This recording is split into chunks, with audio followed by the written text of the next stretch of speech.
Embora muitos vão dizer para ele, o grande sentido da vida é ser feliz. Eu vou dizer para vocês que esse não é o grande propósito da vida.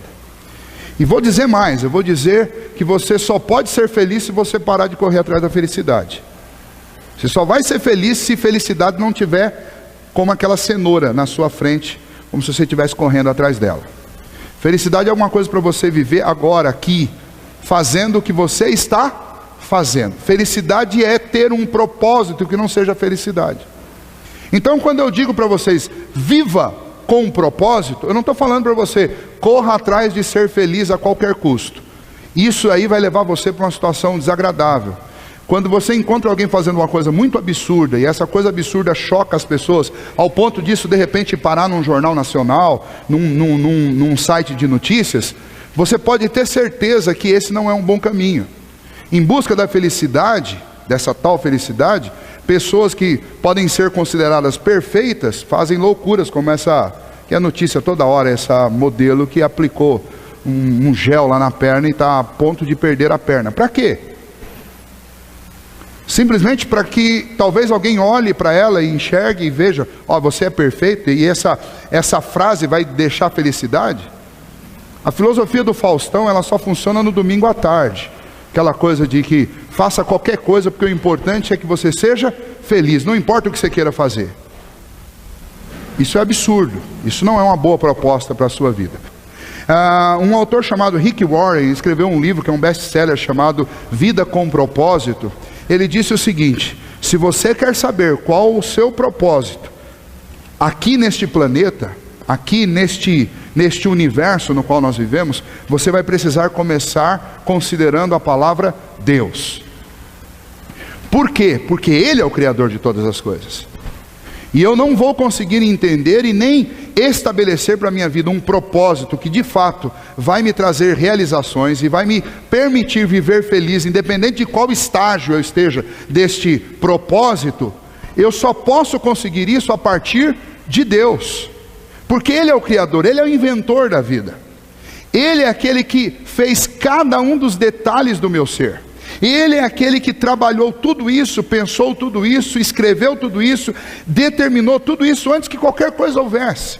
E Davi sabia disso. Davi não era um rei tolo, Davi era um rei guerreiro, Davi era um rei sábio, Davi era um rei inteligente, Davi era um rei capaz. Davi foi um rei que para todo o Oriente hoje sempre foi o sinônimo de um excelente rei. Para vocês terem uma ideia, lá em Israel até hoje eles cultuam o túmulo de Davi e eles aguardam, porque eles acreditam numa profecia de que um dia Davi voltará, porque o Senhor disse que o reino de Davi jamais passaria. Eles não entendem que isso significa que a descendência de Davi herdará o trono de Israel e o trono de toda a terra, e esse descendente é o Senhor Jesus Cristo.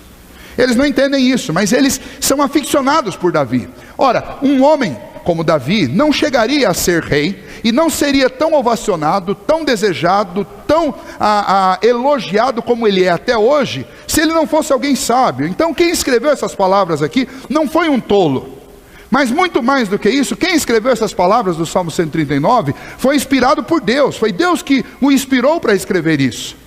E Deus disse através de Davi nesse Salmo 139 para nós, que quem formou a vida foi Ele. Quem estabeleceu a vida foi Ele.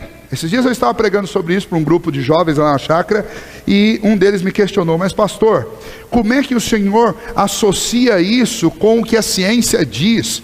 Porque a Bíblia, pela contação de anos da Bíblia, nós estamos por volta do ano 10.000. Mas a ciência diz que o nosso planeta e a vida, ela tem bilhões de anos. Eu vou dizer, olha, a ciência está correta, assim como a Bíblia também está correta. Mas como que essas coisas se encaixam?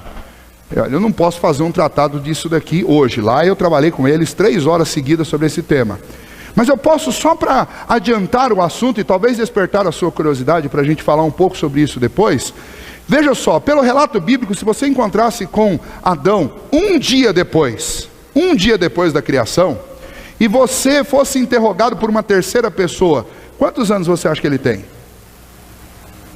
Você olharia para ele e falaria, olha, uns 30, 40 anos, bem conservadinho, mais ou menos. Mas ele tinha um dia de vida. O que a ciência e a Bíblia diz são as mesmas coisas. A Bíblia vai relatar a história da humanidade, e todo o relato de ponta a ponta de Gênesis a Apocalipse dá um pouco mais que 10 anos. Mas a Bíblia está relatando aquilo que a história também relata. Pegue os livros de história que você tem na biblioteca da sua escola e conte quantos anos para trás eles vão remontar. A contação de história vai remontar a 10 mil anos. Para trás disso você vai ter conjectura. E essa conjectura vai tentar cobrir uma lacuna de bilhões de anos, que alguns vão estabelecer que isso é nesse período que se estabeleceu a teoria da evolução. Outros vão dizer que lá no final, sem contar quantos anos isso tem, houve uma explosão e surgiu o Big Bang. Mas essas teorias, elas não são interessantes. O que é interessante é que você tem um carbono 14 sendo contado, e esse carbono vai dar uma datação de bilhões de anos. Ele está correto, lógico que ele está correto. A única informação que falta, que é a informação que a Bíblia traz, é que Deus criou um mundo adulto. E esse mundo adulto, para quem o encara, vai encontrar nele uma contação de anos que não bate com a sua idade. Por quê? Porque Deus já fez assim. Deus fez adulto. Mas o meu ponto aqui não é provar a teoria do criacionismo. Meu ponto aqui é dizer para vocês, Deus criou. Você é fruto de uma criação de Deus. Você é singular. Deus te fez. No nosso caso, nós temos mais privilégio do que Adão. Porque Adão não teve o privilégio de viver a infância, a adolescência, a juventude, tudo isso mais. Ele já nasceu adulto. Mas você tem, eu tive, todos nós temos o direito de sonhar, de projetar, de ter propósito na vida. Mas nada disso vai ser bom, nada disso vai fazer sentido se eu não começar pelo degrau correto. E o primeiro degrau é exatamente considerar que eu tenho um Criador, e não dá para entender e nem formular um propósito para a minha vida, se eu não começar pelo primeiro degrau. Existe um Senhor, e este Senhor, Ele toma conta de cada um dos detalhes da sua criação. Ele não é um Deus desmazelado, Ele não é um Deus deísta, um Deus que fez tudo, deu corda, largou e foi embora. Não, Ele está presente, e ainda que as circunstâncias tragam para a nossa vida acontecimentos, que algumas vezes são desagradáveis, são problemáticos, e nós não entendemos muito bem, e isso tudo coopera para que o plano de Deus aconteça. Deixa eu contar uma história antes de continuar para vocês. Todos aqui já devem ter assistido, ou ouvido, ou lido a história de José do Egito. José do Egito era o filho caçula de uma família de 12 irmãos. Irmãos de 4 mulheres diferentes. 4 mulheres diferentes, as 2 esposas de Jacó e as 2 concubinas, que eram as 2 servas, a serva de cada uma das esposas. E imagine que essa família deveria ser uma família de gente muito amigável e bacana. Você imagine, 4 mães, 12 filhos e um só maridão, para tomar conta dessa bagunça toda. Bom, o detalhe é que esse maridão e esse paizão, como qualquer pai aqui, ele tinha um tratamento diferente para cada filho. E aí eu quero adiantar para vocês, filhos, esqueçam, não existe pai que trata todo filho igualzinho, porque é impossível. Os filhos são diferentes, como é que você pode esperar que tenha um tratamento igual para todos? Então, os pais, eles vão tratar cada um do jeitinho que eles são. É isso aí. E um dia vocês vão ser pais também, vocês vão entender por que disso, né? Mas nós temos um tratamento para cada filho. E Jacó tinha um tratamento diferente com José, e isso despertou a inveja dos irmãos. Mais do que isso, Deus dava sonhos para José. E num desses sonhos, José viu 11 feixes de trigo, 2 maiores, simbolizando o seu pai e sua mãe, se encurvando diante do dele, que permanecia em pé. No outro sonho, ele viu tudo se apagando. Sol, lua e mais 11 estrelas, diante de uma estrelinha, que era ele. Você imagina você falar isso no meio de 12 irmãos. Bom, o resultado é que eles se revoltaram muito. Eles simularam a morte de José, mataram um animal, sujaram as vestes de José com a roupa daquele animal, venderam José como escravo para um comerciante de escravos do Egito. Por consequência disso, José vai parar no Egito como escravo, vai trabalhar na casa de um homem chamado Potifar. Ele é muito exímio administrador e por isso ele começa a ganhar fama, tanta fama que até a mulher de Potifar se interessa por ele. E ele é um homem justo, íntegro, ele não quer trair Potifar e não quer trair também Deus a quem ele servia. E por causa disso ela fez uma tramóia e contou uma mentira de que ele havia atacado. Ele vai parar no calabouço, vai parar numa prisão. E ele fica esquecido nessa prisão, mas o dono da prisão, como ele era um ótimo administrador, colocou ele para tomar conta lá da vida cotidiana dos presos lá dentro da prisão. Um dia apareceram 2 cidadãos lá. Um era o copeiro real e o outro era o padeiro que fazia pão para o palácio, para Faraó, rei do Egito. E aí os 2 tiveram sonhos e José interpretou o sonho deles. E disse para o padeiro: daqui 3 dias sua cabeça vai estar sendo comida por urubus no deserto. E disse para o copeiro: daqui 3 dias você vai voltar a servir Faraó. Quando você voltar a servir Faraó, não se esqueça de mim, que eu vou ficar aqui na prisão. Mas o copeiro voltou, tudo aconteceu e adivinha, o copeiro esqueceu.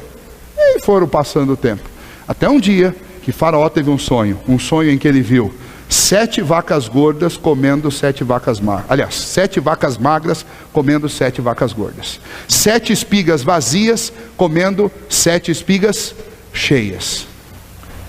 Bom, o que esse sonho significa? O copeiro lembrou que lá no calabouço tinha um jovem que interpretava sonhos. Aí eu já não sei se ele era jovem mais, um homem que interpretava sonhos. E então eles mandaram buscar este homem interpretou o sonho de Faraó e disse para Faraó: olha, essas 7 espigas vazias e essas 7 vacas magras e as 7 espigas cheias e as 7 vacas gordas simbolizam 7 anos de muita prosperidade e 7 anos de fome. É isso que Deus está mostrando que vai acontecer daqui para frente aqui no Egito. E aí Faraó perguntou: acaso haveria no meu reino um homem cheio do Espírito de Deus que seja capaz de administrar uma situação dessa, viver 7 anos guardando para sobreviver outros 7? E então adivinha sobre quem recaiu essa responsabilidade? Sobre José. E José é colocado como a segunda pessoa de Faraó, o vice-rei em todo o Egito. Quando os anos de fome vieram, aconteceu fome também na Palestina, e por conta disso, Jacó e os seus filhos estavam passando necessidade. E então os filhos de Jacó, os irmãos de José vão até o Egito comprar comida. E quando eles chegam lá, eles não reconhecem José, mas José os reconhece. E então quando José se revela para eles, eles ficam com medo mortal, medo de morrer, medo de serem vingados, ou de receberem a vingança por parte de José. E é neste versículo, porque se eu só citasse o versículo, vocês não entenderiam. É nesse versículo que eu quero chegar. José respondeu para eles a seguinte frase: não se atemorizem, não fiquem com medo, porque Deus tornou o mal que vocês fizeram comigo em bem. E o que Deus estava fazendo na realidade é me mandando adiante de vocês para a preservação da nossa casa. É assim que alguém que considera que Deus é o início, é o meio e é o fim, que Deus criou todas as coisas, estabeleceu todos os propósitos, estabeleceu e determinou a nossa vida, é assim que alguém que tem os pés bem firmes sobre este fundamento reage às lutas da vida. Ele não estava com ódio dos irmãos, ele não estava revoltado com os irmãos, ele não queria se vingar dos irmãos, muito pelo contrário, ele olhou para os irmãos e entendeu uma coisa: olha, até o mal que vocês tramaram e realizaram contra mim, nada mais foi do que a realização dos propósitos de Deus para salvar a nossa família. Naquele dia foi mal, mas hoje o que vocês fizeram se tornou em bem, não só para uma família de 16 pessoas, mas se tornou em bem para quantas 1000 pessoas que vivem aqui, ou talvez milhões de pessoas que viviam no Egito, que sobreviveram. Por quê? Porque Deus permitiu que aqueles irmãos fizessem o mal. Então o que eu quero dizer para vocês é o seguinte: viva com propósito. Viver com propósito entende, ou começa exatamente considerando que Deus é o início, é o meio e o fim. Ele nos criou, Ele nos estabeleceu nesta terra com um propósito. E se eu quero ser bem sucedido, se eu quero alcançar boas metas, boas realizações, eu preciso começar entendendo que Deus já escreveu, já determinou uma obra para eu realizar. Mas Deus não me deixou como um robô pré-programado, não deixou uma lista de coisas para eu sair daqui e fazer como um robô. Não, Deus quer que eu descubra, porque nós gostamos de descobrir, nós gostamos da curiosidade, a curiosidade nos move. Então Deus estabeleceu algo para você realizar, há um propósito divino para a sua vida. E eu queria desafiar vocês aqui hoje, para que vocês vivessem, sonhassem, planejassem os próximos anos da vida de vocês da seguinte maneira: primeiro, eu preciso buscar em Deus descobrir qual é o propósito, o objetivo dele para a minha vida. Eu não quero só ganhar dinheiro, eu não quero só ter um casamento, eu não quero só ter um patrimônio para eu poder me sustentar. Eu quero saber o que Deus quer que eu faça nessa terra. Eu vou viver aqui, se você for como João Ailton, eu vou viver talvez 114 anos aqui. O que Deus quer que eu faça nesse planeta durante 114 anos? Porque, gente, se o único objetivo seu for ganhar dinheiro e enriquecer com dinheiro, então você está estabelecendo como propósito para a sua vida a maior e a pior de todas as misérias. Porque o pior pobre, o mais miserável, é aquele que só tem dinheiro. Não tem nada além do que dinheiro. Esse é o pior de todos. Deus quer algo mais de você. Deus colocou você aqui com uma meta, com um propósito. Ele quer usar você para alcançar muitas outras vidas. E quando eu falo alcançar, não estou dizendo que Deus quer que você seja pastor. Talvez tenha alguém aqui que vai ser pastor daqui uns dias. Mas eu estou dizendo que quando eu digo que Deus quer alcançar pessoas com você, talvez Ele queira alcançar pessoas com você como um bom mecânico. Vou dar um exemplo para vocês de um bom mecânico. E como um bom mecânico pode trazer alegria para alguém. Eu estou com um barulhinho no meu carro, já faz 1 mês e meio, mas um barulhinho insuportável, ele me irrita o tempo inteiro. Eu achava que era escapamento, eu levei numa determinada loja de escapamento da cidade, não vou falar qual para não denegrir a imagem. Eles ficaram com o meu carro meio-dia e falaram: olha, o problema não é escapamento. E o barulhinho continuava. Levei na concessionária de onde é o meu carro, na Ford, ficou lá um dia inteiro, não resolveu o problema, e falaram que o problema era uma outra coisa, que eu tinha que ir atrás de um funileiro. Fui atrás do funileiro, o funileiro ficou com o meu carro meio-dia, não resolveu o problema, e falou: não sei onde está o barulho. Aí, parado perto da Gazeta ali em cima, o Pablo é o administrador da Gazeta, lá o dono da Gazeta, e estava conversando com ele, tinha um mecânico na frente. Aí, assim, vamos arriscar, né? Falei com ele: viu, você não quer dar uma olhada no meu carro? Tem um barulhinho aí que eu não consigo, rapaz, ele me incomoda, onde eu vou e fica fazendo esse barulho. Aí ele falou: tá bom, deu uma volta com o carro, viu, eu resolvo isso aí, você pode deixar aqui, meia hora eu resolvo você. Deixei lá meia hora, voltei, ele falou: dá uma volta com o carro. Andei, peguei uma rua de paralelepípedo, nada do barulho. Falei: o que era o barulho? Ele falou: não, o barulho estava lá no escapamento, era um negocinho que estava solto lá, foi um pingo de sol, daí resolveu o problema. Viu, vocês não imaginam quanta alegria esse cidadão me deu, porque eu vou lembrar dele nos próximos anos, todas as vezes que eu passar numa rua que tiver buraco.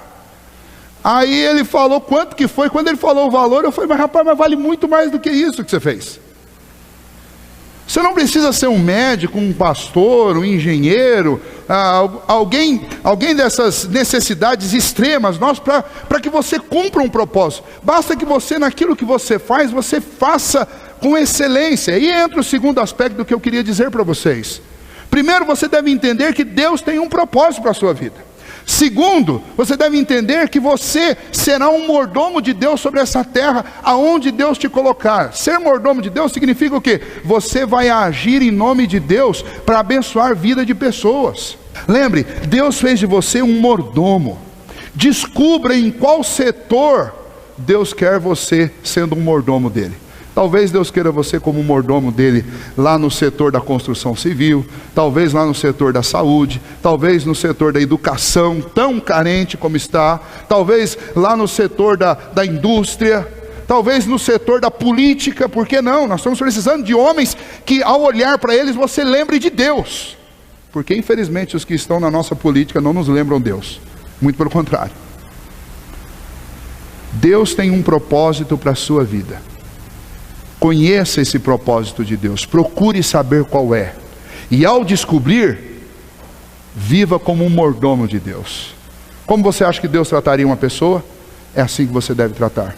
Como você acha que Deus abraçaria uma pessoa? É assim que você deve abraçar. Como você acha que Deus olharia nos olhos de alguém? Eu acho que o olhar de Deus deve ser um olhar tão penetrante que você não consegue tirar os olhos. Tem gente que olha firme nos nossos olhos, a gente parece que chega até a incomodar e você tira os olhos. Mas eu acho que o olhar de Deus é um olhar tão profundo, penetrante, tão amável, tão doce, tão generoso, que você não consegue tirar os olhos dele. O meu desejo é que vocês sejam assim, que vocês sejam estudantes assim, que vocês sejam profissionais assim, porque essa é a vontade de Deus para a vida de vocês. O Salmo 139 diz que Deus nos fez e nos conheceu antes que qualquer um de nós fosse formado, que os nossos dias estão escritos e determinados por Ele, e que o que Ele fez é assombrosamente maravilhoso. Significa o quê? Deus te fez de que maneira? Olha, pastor, eu acho que eu vou ser um engenheiro. Deixa eu dizer para você, Deus te fez um engenheiro assombrosamente maravilhoso. Significa que não tem nenhum outro engenheiro nesse planeta melhor do que você, porque foi assim que Deus te fez. Agora, você pode ser um engenheiro medíocre, se você não entender que você é um gerente, é um mordomo de Deus. Se você achar que você tem simplesmente que agir como a maioria faz. Se você achar que você simplesmente tem que agir do jeito que for, porque o que determina a qualidade do seu atendimento é a qualidade da pessoa que entra lá. Gente, se você colocar o fator determinante para o que você vai fazer nos outros, aí nós estamos perdidos, porque aí nós vamos sempre nivelar cada vez mais por baixo. Agora coloque como padrão para você Deus. Eu sou mordomo de quem? De mim mesmo? Não, eu sou mordomo de Deus. Então o meu padrão é perfeição, é excelência. Qualquer coisa que eu for fazer, eu devo fazer assim. Para finalizar esse ponto, o apóstolo Paulo diz lá no Novo Testamento, em 1 Coríntios, no capítulo 10, ele diz assim: portanto, quer comais, quer bebais, ou façais qualquer outra coisa, fazei tudo como para o Senhor. Significa o quê? Que qualquer coisa que você for fazer na vida, você deve lembrar que em primeiro lugar você está fazendo a Deus. Lá em Colossenses, repetindo o mesmo texto, ele diz o seguinte: olha, quando você estiver trabalhando, não trabalhe apenas debaixo da vista do seu patrão. Lembre que Deus do céu te vê lá onde você trabalha, e você está servindo primeiramente a Deus. Ah, mas o meu patrão não me paga bem. E aí Paulo conclui dizendo o seguinte: mas o seu patrão também tem Senhor no céu, e é Deus que vai dar a paga que ele merece. Então você não tem que ficar preocupado se o patrão vai pagar bem ou não, se o cliente é bom pagador ou não é bom pagador. Sua preocupação é em fazer aquilo que Deus espera que você faça, é em fazer aquilo que Deus faria se Ele estivesse no seu lugar, porque você é mordomo de Deus. Primeiro, Deus é o Criador e estabeleceu um propósito para a minha vida. Segundo, descobrir qual é o propósito, então eu tenho que ser um mordomo de Deus nessa área e fazer como Deus faria se Ele estivesse aqui exatamente no meu lugar. Por último, viva com propósito. Lembre que você é responsável diante de Deus por tudo o que você faz.